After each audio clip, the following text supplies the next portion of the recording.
Conforme eu prometi há quase um mês atrás, cá estou eu trazendo para vocês o assunto profecções na prática.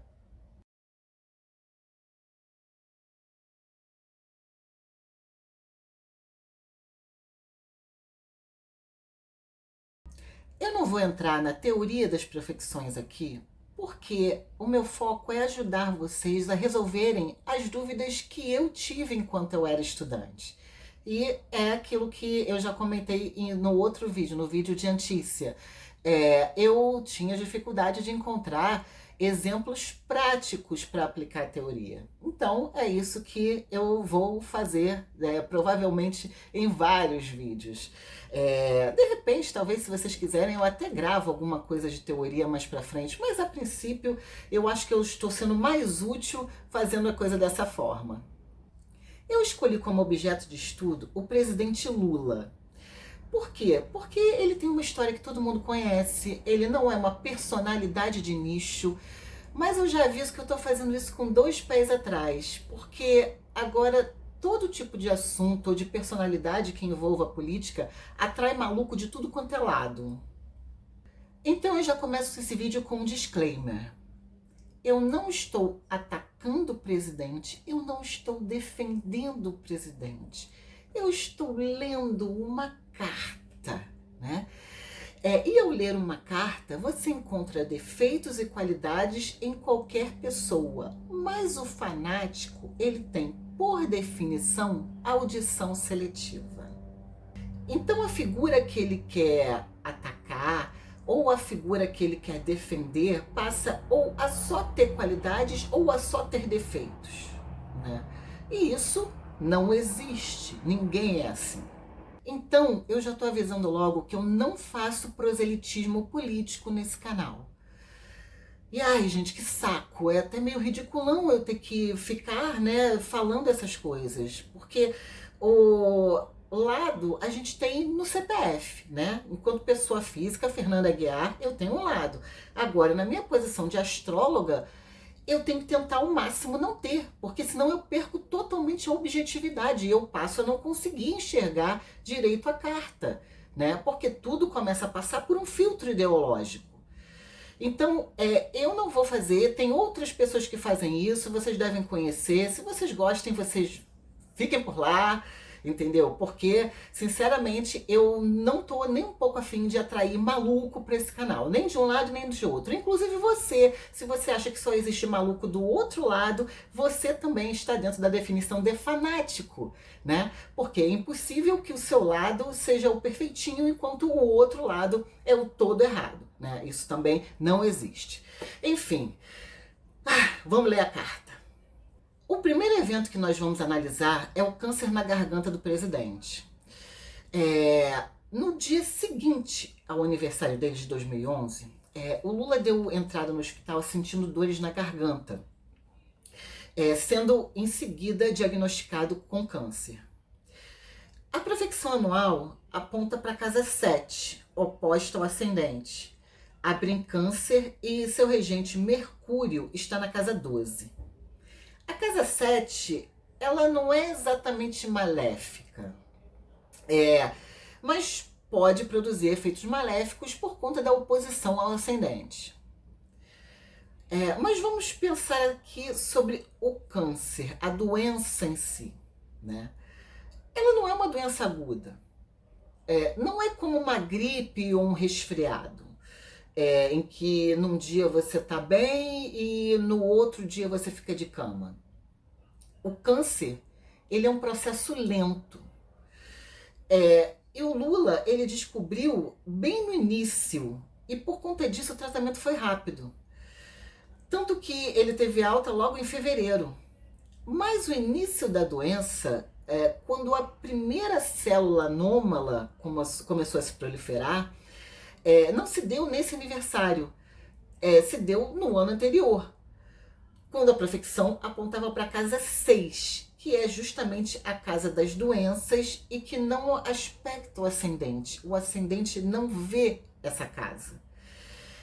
Apenas quando a profecção passou a casa 7, que olha de frente para o ascendente, O processo que já estava ocorrendo na casa 6 tornou-se consciente. Então, os Time Lords que vamos olhar para o processo dessa doença, que permanece oculta durante um tempo, né? Não são os de 2011, mas os de 2010. A casa 6 abre em Touro, o signo que rege a garganta. Vênus é a regente e está em Libra. E, assim, pela minha experiência, eu percebo que nem sempre o signo do regente da casa dá o tom do que ocorre nessa casa. Às vezes é o signo que está na cúspide quem te diz o que acontece ali. Nós não analisamos a profecção sozinha, né? Nós utilizamos sempre outras técnicas e procuramos nela a repetição dos temas. Olhando a firdária do período, vemos que ele é regido por Marte, com corregência de Vênus. Então encontramos a repetição do tema. Marte, no mapa do presidente, encontra-se na casa 8, da morte, das perdas, crises, e é regente da casa 5 e da 12. Dos inimigos ocultos, das coisas maléficas que acontecem sem o conhecimento do nativo. Cruzando com mais uma técnica e puxando a revolução solar do presidente para 2010, vemos que o regente da casa 6 da revolução está na casa 1 da revolução, em conjunção exata ao regente da 6 natal, que é a nossa amiga Vênus. Embora Saturno esteja bem nesse mapa, no seu signo de exaltação, ele é essencialmente um maléfico, né? Então temos um maléfico que carrega entre seus significados essenciais o limite, a doença, a morte. Na primeira casa da revolução, né, que significa o corpo físico e a vitalidade do nativo, conjunto ao regente da 6 natal, cujo significado também é a doença. Temos a confirmação do tema, vinda de 3 técnicas diferentes. Se vivêssemos, né, em outros tempos e se a doença não tivesse sido diagnosticada bem no início, é bem provável que ela fosse motivar o fim da vida do presidente, dado que a profecção seguinte ao ano da descoberta da doença apontaria para a casa 8. Ninguém tem como saber o dia exato, né, em que o processo do câncer deu início, né, em que a primeira célula anômala começou a se proliferar, né? O que nós temos aqui é o dia em que o presidente deu entrada no hospital e a data em que ele recebeu o diagnóstico. E fazendo a profecção para essa data, temos como resultado da profecção diária a casa 8. É óbvio que uma pessoa que recebe um diagnóstico de câncer se preocupa com a morte, né? Que é exatamente o tema dessa casa. Vamos passar agora para outra análise, envolvendo novamente a garganta do presidente. A leucoplasia diagnosticada em 12 de novembro de 2022. Durante exames de rotina mesmo, né? Ele não estava efetivamente sentindo nada. Ele foi fazer uns exames e percebeu que estava lá com uma leucoplasia. Temos novamente a casa 6 profectada para o ano, cuja regente, né, como já sabemos é a Vênus, e uma firdária do Sol com subfirdária novamente de Vênus. Então temos aqui já a repetição do tema e a importância de Vênus destacada no período. Analisando a profecção diária, temos como resultado o Escorpião, que ocupa a casa 12 do Lula e cujo regente é Marte, localizado na 8. Temos aqui novamente a preocupação com a morte como tema do dia.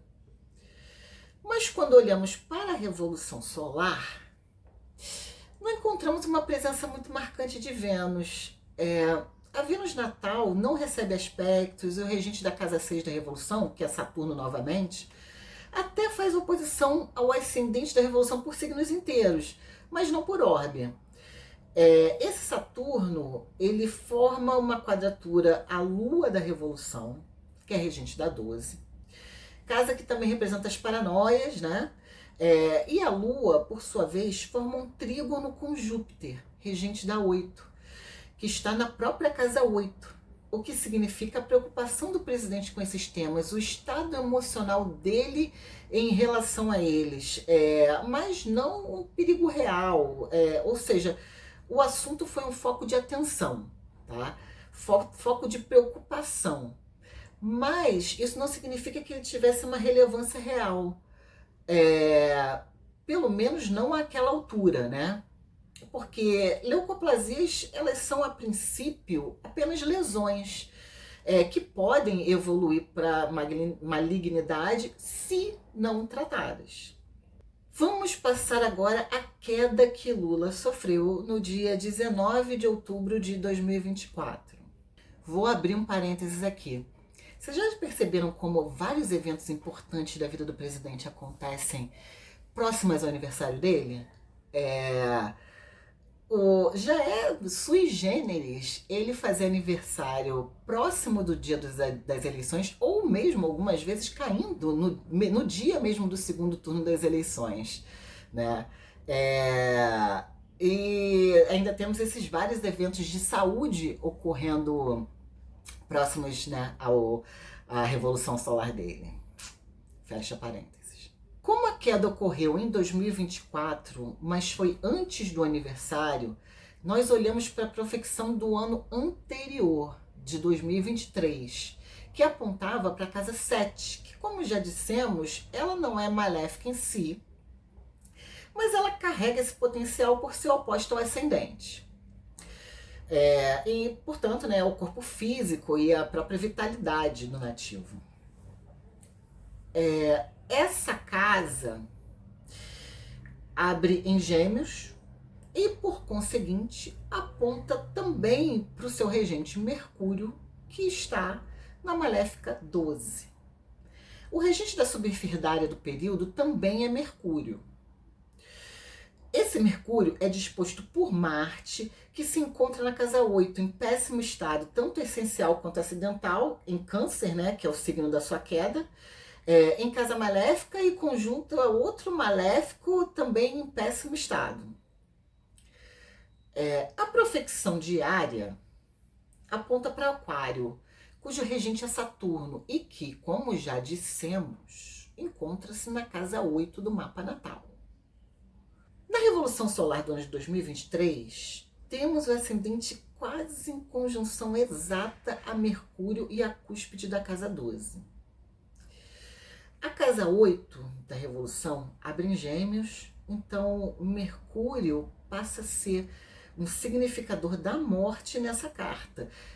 E está conjunto a Marte, que por sua vez é o regente da carta do ano, significando o próprio presidente. Existem outros indicadores nessa revolução, tipo essa lua em Áries aqui, né, que rege a cabeça, em oposição ao regente do ascendente dele, que está aí gritando, né, por exemplo.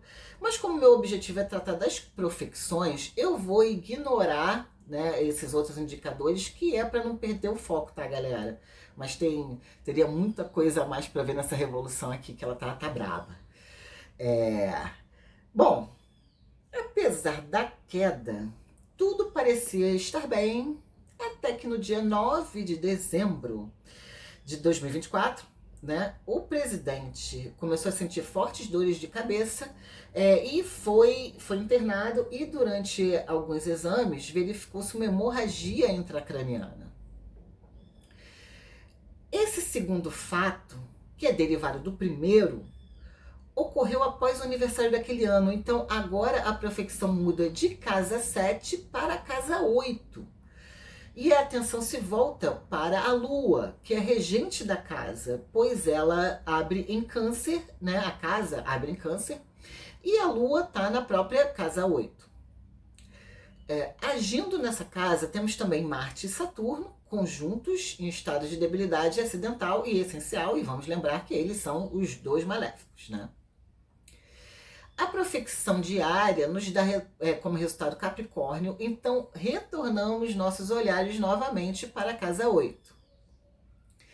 Na Revolução Solar do aniversário de 2024, né, Nós temos a casa 6 abrindo em Câncer e o Marte do retorno dentro desta casa, fazendo uma conjunção quase exata à lua natal do presidente. E Marte é um significador natural de dores de cabeça, de feridas, sangramentos, né, hemorragias e problemas na cabeça, né, de maneira geral. Essa revolução, ela é bem esquisitinha, tá? Temos a casa 8 abrindo em Virgem, e Mercúrio, que também é o regente da superfirdária, não vamos esquecer dela, né? Voltando à posição natal em conjunção partiu, e no mapa radical ele tá bem na cúspide da casa 12, né? Temos também o regente da revolução, que é Saturno, em conjunção ao fundo do céu natal. E o fundo do céu, ele também é um dos indicadores do fim da vida, porque ele nos diz como são as condições do fim da vida. Enfim, essa queda, ela não foi uma bobagemzinha não, tá? Ela envolveu um risco real de vida para o Lula. E é isso, pessoal. Como já deu para ver, as profecções elas não funcionam sozinhas. Elas são uma peça dentro de um quebra-cabeças maior. Quando cruzamos com outras técnicas, como a Firdária e a Revolução Solar, elas se repetem, se conjugam e ganham uma profundidade maior. Espero que esse mergulho no mapa do presidente tenha ajudado vocês a entender melhor como é que funcionam as profecções na prática. E se ficou alguma dúvida, deixa aqui nos comentários que a gente conversa. Um beijão e até o próximo vídeo.